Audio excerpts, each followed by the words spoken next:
వెంకటాపురం అనే పల్లెటూరులో సుందరం, జానకమ్మ అనే దంపతులుండేవారు. వారు చాలా కష్టజీవులు. వారికి 5 ఎకరాల మాగాణి పొలం ఉంది. ఏటా పొలంలో పండించే పంటతోనే వారి ఇల్లు గడుస్తుంది. అయితే ఆ ఏడాది ప్రకృతి కన్నెర చేసింది. చెరువులు అడుగంటాయి. సుందరం పొలానికి నీరందక పొలంలో సగం పైరు ఎండిపోయింది. దాంతో సుందరం తను ఎండిపోయిన పొలాన్ని చూస్తూ నిస్సహాయంగా గట్టుమీద కూర్చున్నాడు. అంతలో అతని ప్రాణమిత్రుడు వీరయ్య అక్కడికొచ్చాడు. ఏం సుందరం, ఎందుకు అలా గట్టు మీద తలదించుకొని కూర్చున్నావు? నిన్ను చూస్తే బాగా ఆందోళన పడుతున్నట్టు కనిపిస్తుంది.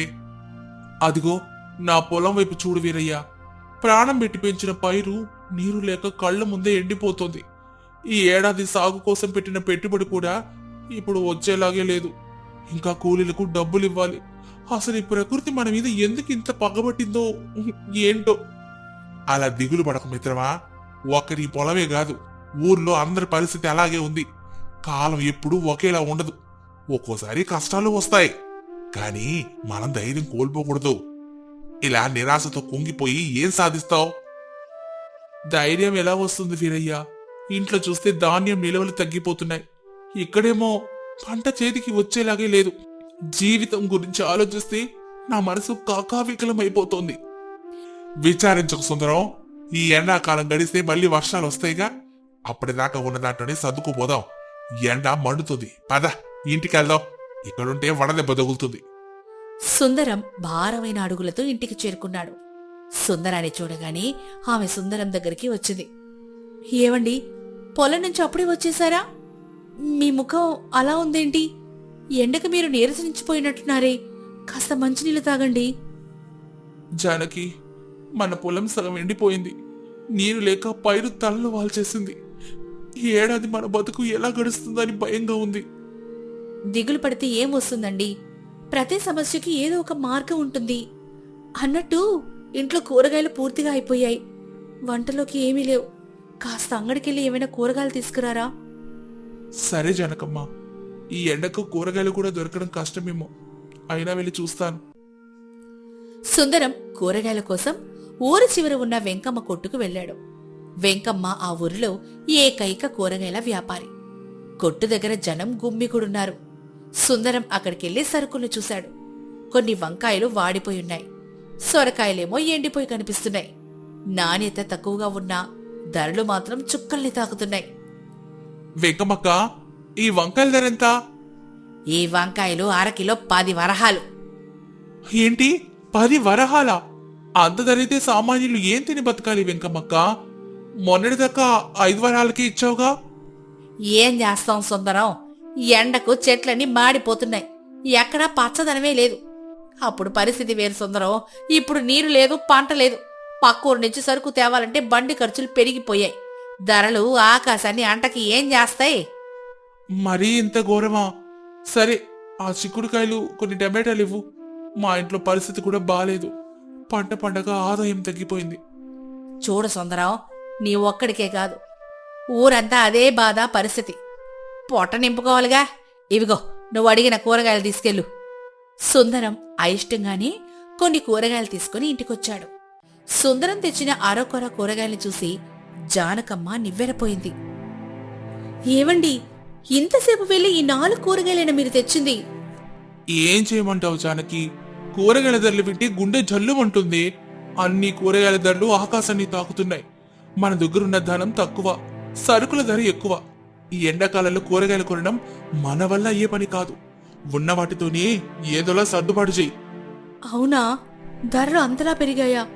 సరేలేండి, ఈ కూరగాయలతో పల్చని పులుసు పెడతాను. ఉన్నదాంట్లోనే తృప్తి పడదాం. అలా కొన్ని రోజులు గడిచాయి. జానకమ్మ ఉన్న కొద్దిపాటి కూరగాయలతోనే ఎంతో పొదుపుగా వంట చేసేది. పల్చని చారుతోనే కాలం వెళ్లదీస్తున్నారు. ఒకరోజు మధ్యాహ్నం పక్కింటి సూరమ్మ గిన్నె పట్టుకొని జానకమ్మ దగ్గరకొచ్చింది. జానకమ్మక్క, మీ ఇంట్లో ఈరోజు ఏం కూరండావు? మా ఇంట్లో కూరగాయలు అయిపోయాయి. అంగళ్ళలో ధరలు చూసి మా ఆయన కొనకుండా ఇంటికొచ్చేశారు. కాస్త కూరుంటే పెడతావా? అయ్యో సూరమ్మ, మా ఇంట్లో కూడా పరిస్థితి అలాగే ఉంది. ఈరోజు కేవలం ఒకే పూటకు సరిపడా వండాను. అయినా అడిగావుగా, ఇదిగో ఈ గిన్నెలో కాస్త పులుసుంది, తీసుకో.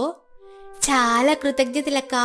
ఈ ఎండాకాలం ఎప్పుడు పోతుందో ఏంటో, వండటానికి ఏమీ లేక తలపోటొచ్చేస్తోంది. నిజమే సూరమ్మ, మనం ఎన్నాళ్ళు ఇలా ఇబ్బంది పడతాం, లేదా ఎక్కువ ధర పెట్టుకుంటాం? ఈ సమస్య నుంచి బయటపడడానికి ఏదో ఒక మార్గం ఆలోచించాలి. సూరమ్మ వెళ్ళిపోయాక జానకమ్మ పెరట్లోకెళ్ళింది. ఆమె రోజు గిన్నెలు తోమే చోట ఆ నీరు పారే సందులో కొన్ని వింత మొలకలు కనిపించాయి. ఆ మొలకల్ని ఆమె నిశితంగా గమనించింది. గతంలో ఆమె కూరగాయలు తరిగినప్పుడు పారేసిన గింజల నుంచి అవి మొలకెత్తాయి. అరే, ఇవి అనపకాయ గింజలు, టమాటా మొక్కల్లా ఉన్నాయే. ఇంకా మిరపకాయ మొక్కలు కూడా మొలకెత్తాయి. గిన్నెలతోమే నీరు వీటితో తగలడం వల్ల ఈ ఎండలో కూడా ఇవి పచ్చగా ఉన్నాయి. వీటిని ఇక్కడే వదిలేస్తే పాడైపోతాయి. ఎందుకు వీటిని తీసి పెరట్లో దూరంగా నాటకూడదు? వెంటనే జానకమ్మ ఆ మొక్కలనక్కడి నుంచి తీసి పెరట్లో ఎండ తక్కువగా తగిలే చోట చిన్న గుంతలు తీసి వాటిని నాటింది. జానకమ్మ అలా చేస్తూ ఉండగా అక్కడికి సుందరం వచ్చాడు. ఈ ఎండలో పెరట్లో ఏం చేస్తున్నావు జానకి? నేను కూరగాయలు కడుగుతుండగా అంట్లు తోముతూ ఉండగా పడిన గింజల నుంచి మొలకలు వచ్చాయండి. వీటిని పక్కకి నాటుతున్నాను. నేను అంట్లు తోమి నీరు వృధాగా పోకుండా ఈ మొక్కలకు పారేలా ఏర్పాటు చేస్తున్నాను. పిచ్చిదానా, ఎక్కడ చూస్తే ఎండలు మండుతుంటే అంట్లుతోమి నీళ్లతో ఈ మొక్కలు బతుకుతాయా? పొలంలోనే పంట పండడం లేదు, ఈ పెరట్లో ఏం పండుతుంది? ప్రయత్నం చేద్దామండి.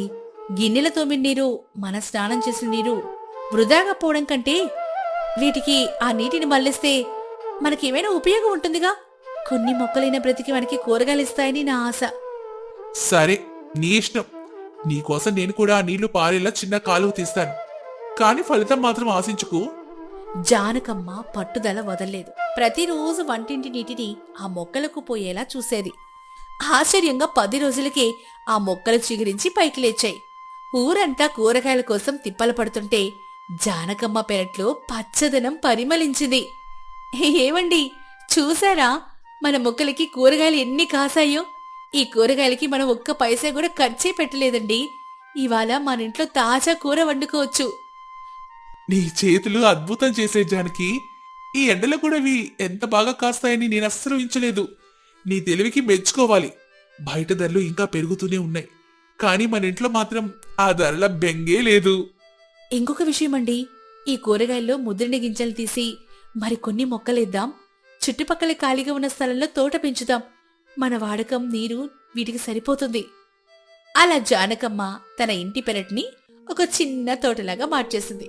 పచ్చిమిర్చి, వంకాయలు, టమేటాలు, అనపకాయలు, ఇలా రకరకాల కూరగాయలు ఆ పెరట్లో పండుతున్నాయి. ఊరిలో ఎక్కడ కూరగాయలు లేని సమయంలో సుందరం ఇంటి దగ్గర మాత్రం పంట చేతికొచ్చింది. దాంతో ఒకరోజు సుందరం ఆ కూరగాయలను బుట్టలో పెట్టుకుని అంగడికెళ్ళాడు. ఏం సుందరం, ఈ మధ్య కూరగాయలు కొనడానికి రావడం లేదేంటి? వెంగమ్మక్క, ఈరోజు నేను కూరగాయలు కొనడానికి రాలేదు, అమ్మడానికి వచ్చాను. ఇవిగా చూడు, నా పెరట్లో పండిన తాజా కూరగాయలు. ఏమిటి, ఈ ఎండలో నీ పొలంలో పంట పండిందా? అసలు ఇవి ఇంత తాజాగా ఎలా ఉన్నాయి? ఇది నా తెలివి కాదు వెంగమ్మక్క, నా భార్య జానకమ్మ వివేకం. వృధాగా పోయే నీటిని ఉపయోగించి ఇంటి దగ్గరే తోట పెంచింది. ఈ ఎండాకాలంలో మాకు ఇవే జీవనాధారం అయ్యాయి. వెంకమ్మ ఆ కూరగాయలను మంచి ధరకే కొనుక్కుంది. సుందరానికి ఆ రోజు మంచి ఆదాయం వచ్చింది. అలాగే ఊర్లో కొందరికి కూరగాయలు అమ్మాడు సుందరం. ఈ వార్త ఊరంతా పాకింది. గ్రామస్తులందరూ సుందరం ఇంటికొచ్చి ఆ తోటని చూడ్డం మొదలుపెట్టారు. చూడు సుందరం, నీ పొలం ఎండిపోయినా నీ భార్య తెలివి నీ ఇంటిని కాపాడింది. మేము కూడా మా ఇళ్ల దగ్గర నీటిని వృధా చేస్తున్నాం. ఇకపై మేము కూడా ఇలాగే తోటలు పెంచుకుంటాం. అవును వీరయ్యన్న, మీరు మంచి మాట చెప్పారు. కూరగాయలు పండించడం పెద్ద కష్టమైన పనేం కాదు. మన ఇంటి వాడకం నీటిని మొక్కలకు మళ్లిస్తే చాలు. ఇదిగోండి, నా దగ్గర ఉన్న విత్తనాలు తీసుకెళ్ళండి. మీ పెరట్లో కూడా తోటలు పెంచండి. అప్పుడు ఎండాకాలం మనల్ని ఏమీ చేయలేదు. జానకమ్మ మాటలు అందరిలో స్ఫూర్తిని నింపాయి. వెంకటాపురం గ్రామంలో ప్రతి ఇంటి పెరట్లో చిన్న చిన్న కూరగాయల తోటలు వెలిశాయి. ఎండాకాలం ముగిసేసరికి ఆ ఊరిలో కూరగాయల కొరత తీరిపోవడమే కాకుండా పక్క ఊర్లకు కూడా సరుకు ఎగుమతి చేసే స్థాయికి చేరుకున్నారు. ఇక వర్షాకాలం వచ్చేసింది. సుందరం పొలం మళ్లీ కళ్ళకళ్ళలాడింది. కాని జానకమ్మ పెరటి తోట మాత్రం నిరంతరం పంటని ఇస్తూనే ఉంది. సుందరం, జానకమ్మ ఆనందంగా జీవించసాగారు. కష్టం వచ్చినప్పుడు కుంగిపోకుండా ఉపాయంతో దాన్ని ఎదుర్కోవాలని జానకమ్మని చూసి ఆ ఊరి జనం తెలుసుకున్నారు. మరి ఈ కథ ద్వారా మనం తెలుసుకున్న నీతేంటో తెలుసా? సంపద ఉన్నప్పుడే కాదు, లేనప్పుడు కూడా మన విజ్ఞతతో వనరులను సద్వినియోగం చేసుకోవాలి. ప్రకృతి మనకు అన్నీ ఇస్తుంది, వాటి గురించి పొదుపుగా వాడుకోవడం నేర్చుకోవాలి. గృహిణి విజ్ఞత ఇంటికే కాదు, సమాజానికి కూడా మేలు చేస్తుంది. అనగనగా శాంతిపురం అనే ఒక పచ్చని పల్లెటూరు. ఆ ఊరిలో రామయ్య, శారదమ్మ అని దంపతులు ఉండేవారు. రామయ్య సామాన్య రైతు. చేతిలో పెద్దగా ధనం లేకపోయినా ఎవరికైనా కష్టం వస్తే తన వంతు సాయం చేసేవాడు. ఒకవేళ ధన సాయం చేయలేని స్థితిలో ఉంటే కనీసం తన మాటలతో ఎదుటివారికి ధైర్యాన్నిచ్చేవాడు. శారదమ్మ కూడా భర్తకు తగ్గ ఇల్లాలే. రామయ్య ఇంటికి సరిగ్గా పక్కనే కాంతమ్మ, భూషణం అనే దంపతులుండేవారు. కాని వారు ప్రతి చిన్న విషయానికి ఎదుటివారితో గొడవపడ్డం, మాటలతో గాయపరచడం వారికి నిత్యకృత్యం. ఒకరోజు వేకువజామనే శారదమ్మ వాకిలి ఊడుస్తోంది. పక్క ఇంట్లో కాంతమ్మ కూడా తన వాకిలి ఊడుస్తోంది. కాంతమ్మ గారు, ఈరోజు చాలా త్వరగా లేచినట్లున్నారు. ఒంట్లో బావుందండి. నిన్న రాత్రి మీరు కొంచెం నీరసంగా ఉన్నారు కదా. శారదమ్మ, నీకేం వేరే పనిలేదా? నేనెప్పుడు లేస్తే నీకెందుకు? నా నీరసం గురించి నీకెందుకమ్మా అంత దిగులు? నన్ను ఎక్కిరిస్తున్నావా? అదేంటి కాంతమ్మ గారు అలా అంటారు? పక్కపక్కనే ఉంటున్నాం కదా అని అడిగాను. మనం ఇరుగు పొరుగు వాళ్ళం కదా అని ఒకరితో ఒకరు ఆప్యాయంగా ఉండాలని నా తాపత్రయం. నీ తాపత్రయాలు నీ దగ్గరే ఉంచుకో. నీలాగా పని పాట లేకుండా ముచ్చట చెప్పుకోవడానికి నాకు తీరిక లేదమ్మా. నీ పని నువ్వు చూసుకుంటే నీకు మంచిది, నాకు మంచిది. మరుసటి రోజు భూషణం గారు రామయ్యకి దారిలో కనిపించారు. నమస్కారం భూషణం గారు, బాగున్నారా? పొలం వైపు వెళ్తున్నారా? ఈసారి వానలు సమయానికి పడ్డాయి, పంటలు బాగా పండేలా ఉన్నాయి. అదృష్టం మీ వైపు ఉన్నట్లుంది. ఓహో రామయ్య, నీ స్థాయికి నాకు ఎదురుబడి నిలబడి మాట్లాడుతున్నావా? మీ 2 ఎకరాలకి నీళ్లు కట్టుకోవడమే నీకు చేత కాదు, మళ్ళీ ఊరి పంటల గురించి నువ్వు మాట్లాడుతున్నావా? కాస్త కష్టపడ్డం నేర్చుకోవయ్యా. ఇతరుల పొలం సంపద చూసి కుళ్ళుకోవాల్సిన స్థితి నీకుండదు. భూషణం గారు, మాట అనేది మనిషికి ఆభరణం లాంటిదండి. మనం కాస్త ప్రేమగా మాట్లాడితే పోయేదేముంది? ధనం కంటే గుణం గొప్పది కదా. ఎప్పుడు ఇలా కరుకుగా మాట్లాడితే మన వల్లే మనకి దూరం అయిపోతారు. ఒకరికొకరు తోడుగా ఉండాలి కదా ఊరంటే. చాలు చాలు, నీ నీతి వ్యాఖ్యలాపి. నా దగ్గర ధనం ఉంది, అధికారం ఉంది. నీలాంటి వాళ్ళ మాటలు వినాల్సిన అవసరం నాకు లేదు. 10 మంది నాకు భయపడి సలాం కొడుతున్నారు. నేను నీ మాటలు వినాలా? నీతో మాట్లాడితే నా స్థాయి పడిపోతుంది. అలా ఆ దంపతులు ఇద్దరు కూడా ఎప్పుడు ఎదుటివారిని చిన్న చూపు చూస్తూ కఠినంగా మాట్లాడుతూ కాలం గడిపేవారు. ఒకరోజు ఊరిలో రంగయ్య కూతురి పెళ్లి జరిగింది. పేదవాడైన రంగయ్య ఎంతో కష్టపడి కూతురి పెళ్లి చేస్తున్నాడు. ఊరి జనం అందరూ వెళ్లి అభినందిస్తుంటే ఈ దంపతులు మాత్రం అక్కడ కూడా తమ నోటి దురదను ప్రదర్శించారు. చూసావా కాంతమ్మ, ఆ రంగయ్య గడియేశాలు చేతిలో చెల్లిగవ్వలేదు గాని ఎంత పెద్ద పందిరేశాడు. ఈ పెళ్ళప్పులు తీర్చడానికి వాడు ఇంకో 10 ఏళ్ళు గొడ్డు చాకిరి చెయ్యాలి. ఆడు కూతుర్ని రాజుకిచ్చి పెళ్లి చేస్తున్నట్టు ఖర్చు చేస్తున్నాడు. అవునండి, ఆ అమ్మాయి వేసుకున్న నగలు కూడా నకిలీ నగలాగే ఉన్నాయే. పేదవాళ్ళు పేదవాళ్ళ ఉండాలి గాని ఇలా హంగులు ఆర్భాటాలు దేనికి? ఆ భోజనం చూసారా? చారులో నీళ్లు ఎక్కువయ్యాయి. వడ్డించే వాళ్ళకు కూడా సంస్కారం లేదు. ఆ మాటలు విన్న రంగయ్య మనసు వికలమైంది. పెళ్లి వేడుకలో ఉన్న సంతోషం కాస్త ఆవిరైపోయింది. రామయ్య ఇది గమనించి, రంగయ్య, బాధపడకు. ఎవరి నోటుకొచ్చినట్లు వాళ్ళు మాట్లాడుతుంటారు. నీవు గొప్ప పని చేసావు. నీ కూతురికి కష్టపడి పెళ్లి చేసి మంచి ఇంటికి పంపిస్తున్నావు. ఆ మాటలు గాలి కొదిలే. అవును రంగయ్యన్నా, నువ్వు పడ్డ శ్రమ మాకు తెలుసు. ఆ దంపతుల మాటలు పట్టించుకుంటే మనశ్శాంతి ఉండదు. నువ్వు ధైర్యంగా ఉండు. ఇలా కాలం గడుస్తోంది. భూషణం, కాంతమ్మలు తమ నోటితో ఊరి జనాన్ని పీడించడమే కాకుండా తమ దగ్గరున్న డబ్బు చూసుకొని గ్రామ పెద్దలకు కూడా ఎదురు తిరిగేవారు.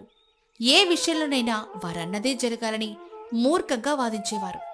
అయితే కాలం ఎప్పుడు ఒకేలా ఉండదు కదా. విధి వెటకారం మొదలైంది. భూషణం గారు ఒక పట్నం వ్యాపారిని నమ్మి తనకున్న పొలాన్ని తాకట్టు పెట్టి మరీ కొత్త వ్యాపారంలో పెట్టుబడి పెట్టారు. కాని ఆ వ్యాపారి భూషణం గారిని ఘోరంగా మోసం చేసి ఉన్న మొత్తం సొమ్ముతో పారిపోయాడు. ఈ విషయం ఊరంతా పాకింది. గతంలో భూషణం కాంతమ్మల మాటలతో గాయపడ్డ గ్రామస్తులు ఇప్పుడు వారి పరిస్థితి చూసి జాలి పడకపోగా వెటకారం చేయడం మొదలెట్టారు. అరే చూసారా మన భూషణం గారి దర్జా, నా స్థాయి అని అన్నాడు. ఇప్పుడు ఆ అప్పుల వాళ్ళ వాడికి చుక్కలు చూపిస్తున్నారు. వాడు నమ్మింది డబ్బునే కదా, ఇప్పుడు ఆ డబ్బే వాడిని నడి రోడ్డు మీద నిలబెట్టిందిరా. అవునురా, ఆ కాంతం ఏమైనా తక్కువ తిన్నదా? ఊళ్ళో ఆడాళ్ళందరినీ తొలనాడేది. రంగయ్య కూతురి పెళ్లిలో ఎన్ని మాటలనింది. ఇప్పుడు చూడు, నోరు మంచిదైతే ఊరి మంచిదవుతుందని అంటారు. వీళ్ళకి ఊరంతా శత్రువులే మిగిలారు. ఒక్కడు కూడా వెళ్ళి ఏమైంది భూషణమని అడగడం లేదు. అవునవును, ఇప్పుడు ఏ ముఖం పెట్టుకుని ఊళ్ళో తిరుగుతారో చూడాలి. ఎవరైనా సాయం అడగాలన్నా వీళ్ళన్న మాటలు అందరికీ గుర్తున్నాయిగా. ఆ రోజు రామయ్య గారు మంచి మాటలు చెప్తే నీ స్థాయి ఏంటి అని వేటగారం చేశారు. భూషణం గారు అవమానం తట్టుకోలేక ఆయన ఇంటికే పరిమితమైపోయారు. కాంతమ్మ, మనకి ఇలాంటి పరిస్థితి వస్తుందని నేనెప్పుడు అనుకోలేదే. ఊర్లో ఒక్కడు కూడా నన్ను చూసి ఎలా ఉన్నావు భూషణం అని అడగడమే లేదు. ఆనాడందరినీ నేనన్న మాటలు నా చెవుల్లో ప్రతిధ్వనిస్తున్నాయి. మన తప్పు మనకే తెలిసొస్తోందండి. ఇన్నాళ్ళు మనం అందరినీ మాటలతో హింసించాం. ఇప్పుడు వాళ్ళు మనల్ని ఆ మాటలతోనే హింసిస్తున్నారు. పక్కనున్న శారదమ్మని నేను ఎన్ని మాటలన్నాను. మన పొయ్యి వెలిగించి 2 రోజులైంది. ఆకలి కంటే ఈ అవమానం ఎక్కువగా ఉందండి. సరిగ్గా అదే సమయంలో తలుపు చప్పుడైంది. తలుపు తీసి చూస్తే శారదమ్మ చేతిలో ఒక కంచం, అందులో వేడి వేడి అన్నం, పప్పు ఉన్నాయి. ఆమె మొహంలో ఎప్పటిలాగే ఆ చిరునవ్వుంది. కాంతమ్మ గారు, ఉదయం నుంచి మీ ఇంటి నుండి వంట చేసినట్లు పొగేం రాలేదు. నిన్న రాత్రి కూడా మీరు దీపం పెట్టలేదు. అందుకే నేను మీకోసం అన్నం తీసుకొచ్చాను. శారదమ్మా, నేను నీతో చాలా పొగురుగా మాట్లాడానుగా. నీ స్థాయి ఏంటి అని ఏసడించుకున్నాను. అయినా నువ్వు నా కోసం అన్నం తెచ్చావా? నీకు నాపైన కోపం లేదా శారదమ్మా? గతాన్ని తలుచుకుంటే కడుపు నిండదు కాంతమ్మా. మనం పక్కపక్కనుండేవాళ్లంగా. సుఖం ఉన్నప్పుడు కలిసి లేకపోయినా కష్టం వచ్చినప్పుడు ఒకరికొకరం సాయం చేసుకోవాలి. కర్మ అనేది అందరికీ ఉంటుంది. కానీ మనిషికి మనిషి తోడుండడం ధర్మం. ముందు భోజనం చేయండి. రామయ్య గారు, నన్ను క్షమించండి. నేను మిమ్మల్ని ఎన్నోసార్లు అవమానించాను. నా దగ్గర డబ్బున్నప్పుడు అహంకారంతో నా కళ్ళు మూసుకుపోయాయి. అందర్నీ నా మాటలతో గాయపరిచాను. ఇప్పుడు ఇప్పుడు ఆ మాటలే నాకు శాపంగా మారి ఊర్లో ఎవ్వరూ నన్ను పట్టించుకోవడమే లేదు. భూషణం గారు, పాత విషయాలు వదిలేయండి. సంపద అనేది మేఘం వచ్చి వెళ్ళినట్లు వస్తుంది, పోతుంది. కానీ మన నోటి నుంచి వచ్చే ప్రతి మాట శాశ్వతం. మాట అనేది బాణం లాంటిది. ఒకసారి వదిలితే తిరిగి రాదు. మన భాష, మన సంస్కారాన్ని తెలియజేయాలి. మీరు చెప్పింది అక్షర సత్యం రామయ్య గారు. ఈ కష్టం వచ్చినప్పుడే నాకు తెలిసింది, మన దగ్గర ఎంత ఆస్తున్నా పాలకరించే మనుషులు లేకపోతే అది నరకంతో సమానమని. ఊరంతా నన్ను చూసి నవ్వుతుంటే మీరు మాత్రం నన్ను ఆదరిస్తున్నారు. మీ మంచితనం ముందు నా అహం చిన్నదైపోయింది. అందరూ నవ్వుతున్నారంటే దానికి కారణం మీ మీద కోపం కాదు భూషణం గారు, మీరు గతంలో అన్న మాటల ప్రభావం అది. మనిషి నోరు మంచిదైతే ఆపదలో ఉన్నప్పుడు ఊరంతా వచ్చి నిలబడుతుంది. అదే మన నోటితో అందరినీ దూరం చేసుకుంటే కష్టం వచ్చినప్పుడు మన నీడ కూడా మనకి తోడు రాదు. ఇప్పుడైనా మీరు మారారు, అదే మాకు సంతోషం. అవును కాంతమ్మ గారు, మనిషికి అందమిచ్చేది నగలు కాదు, నోటి మంచితనం. ప్రేమగా ఒక్క మాట మాట్లాడితే ఎదుటివారి బాధ సగం తగ్గిపోతుంది. మన మాట ముత్యంలాగుండాలి, రాయిలా ఉండకూడదు. శారదమ్మా, నువ్వు నా కళ్ళు తెరిపించావు. ఇన్నాళ్ళు నేను గర్వంతో అసూయతో ఊగిపోయాను. ఇప్పుడు నాకు అర్థమైంది, నిజమైన ఆస్తంటే మనల్ని ప్రేమించే మనుషులు మాత్రమే అని. రామయ్య భూషణం గారికి తనకున్న కొద్దిపాటి పొలంలోని పనిచ్చి ఆయన్ని ఆదుకున్నాడు. భూషణం గారు కూడా తన తప్పు తెలుసుకుని అహంకారాన్ని వదిలి కష్టపడి పనిచేయడం మొదలుపెట్టారు. శారదమ్మ గారు, శుభోదయం అండి. మీ ఆరోగ్యం బాగుందా? నిన్న మీరు నీరసంగా ఉన్నారు కదా? ఇప్పుడు బాగున్నా కాంతమ్మ. నీ నోటి నుంచి ఇంత తీయని మాట వింటానని నేను అనుకోలేదు. చాలా సంతోషంగా ఉంది. భూషణం గారు కూడా వీధిలోకొచ్చి ఎదుటిపడిన ప్రతి ఒక్కరిని నమస్కారం అండి, బాగున్నారా అంటూ పలకరించడం మొదలెట్టారు. మొదట్లో గ్రామస్తులు ఆశ్చర్యపోయినా నెమ్మదిగా వాళ్ళని మార్పును గమనించి మళ్ళీ వారితో ఆప్యాయంగా మాట్లాడడం మొదలుపెట్టారు. కొంతకాలానికి భూషణం ఇప్పుడు పూర్తిగా మారాడు. ఎవరికి ఏ ఆపదొచ్చినా ముందుండి సాయం చేస్తూ తన నోటి మంచితనంతోనే అందరి మనసుని గెలుచుకున్నారు. మరి ఈ కథ ద్వారా మనం తెలుసుకున్న నీతేంటో తెలుసా? మనం ఎదుటివారికి ఏమిస్తామో అదే మనకి తిరిగొస్తుంది. కఠినమైన మాటలు శత్రువుల్ని పెంచుతాయి, కానీ తియ్యని మాటలు శత్రువుని కూడా మిత్రుడిగా మారుస్తాయి.